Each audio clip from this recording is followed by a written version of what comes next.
안녕하세요. 이번 시간에는 블로그 상위 노출 이후에 유의해야 할 부분에 대하여 안내를 해드리겠습니다. 회원님들 대부분은 놀이앱을 이용해 상업적인 블로그를 이용하고 계십니다. 이때 저품질 블라인드 처리될 수 있는 몇 가지 요인에 대해서 말씀드리겠습니다. 첫 번째는 비상업적, 그러니까 상업적인 글과 비상업적 글 포스팅 비율이 1대1인가를 확인을 하셔야 합니다. 완전히 상업적인 포스팅 비중은 일상 비중의 50% 정도만 되어야 합니다.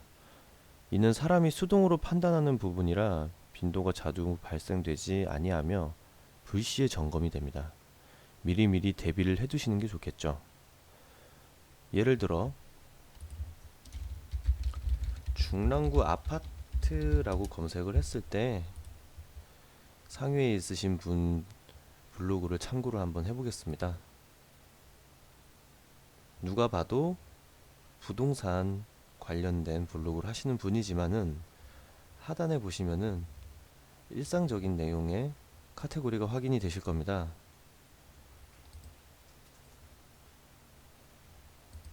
이런 일상적인 내용들을 기재를 하는 이유가 본인이 좋아서 하시는 분들도 반드시 있겠지만은 그보다는 블로그를 안정적으로 저품질과 블라인드 처리되는 경우를 막기 위해서 적절하게 상업적, 비상업적 글을 섞어주는 경우가 많습니다.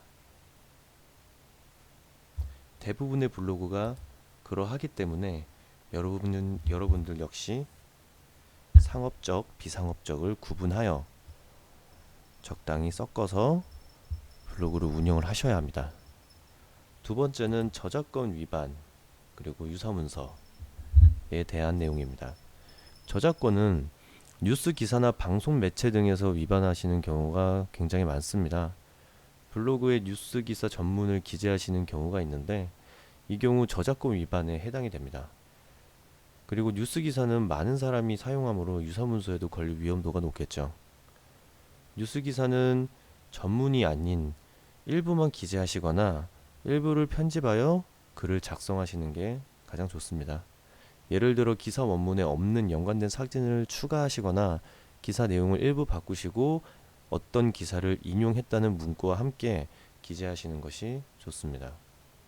그리고 저작권 여부가 확실치 않은 프로그램 등을 첨부 파일로 첨부하는 경우 블로그에 매우 좋지 않기 때문에 프로그램 파일을 첨부할 경우 한번 확인을 하셔야 할 필요가 있습니다.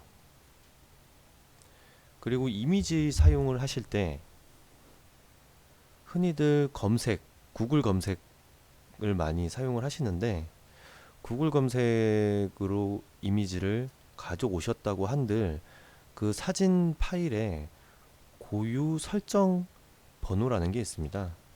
그 부분은 편집을 하여도 삭제가 되지 않는 부분이기 때문에 유사문서로 올라갈 확률이 높습니다. 그래서 이미지를 다른 곳에서 가져와서 사용을 해야 할 경우에는 컴퓨터 캡처 기능을 이용해서 편집을 한 번 더 거친 후에 이미지 사용을 하셔야지 유사문서에서 벗어날 수 있는 이미지 사용을 하실 수 있습니다. 세 번째는 법 프로그램을 사용하신 유저들과의 교류입니다. 상당히 억울함을 호소하시는 분들도 많은데요. 내 블로그가 아닌 타인의 블로그에서 불법 프로그램을 사용했을 경우 내 블로그에도 연관된 행위라고 간주를 하고 네이버에서 저품질로 떨어뜨리는 경우가 많습니다. 예를 들어서 서로 이웃이라든지 댓글 작업 등이 대표적인 예인데요. 서로 이웃이 신청이 들어왔을 때는 바로 수락하시기보다는 한 번쯤 해당 블로그로 들어가셔서 유해성이 있는지 반복성 글이 있는지 확인을 하신 후에 수락을 하시는 게 좋습니다. 그리고 댓글 작업도 마찬가지로 IP 기준이기 때문에 같은 IP로 계속 댓글을 달게 되면은 유해 프로그램 판정을 받을 수 있습니다. 그러니 그 부분도 유의를 하셔야 할 부분입니다. 지금까지 말씀드린 세 가지 부분은 항상 평소에도 조심하셔야 할 부분입니다. 꾸준히 관리하셔서 상위를 꾸준히 유지할 수 있는 좋은 블로그로 거듭나시길 바랍니다.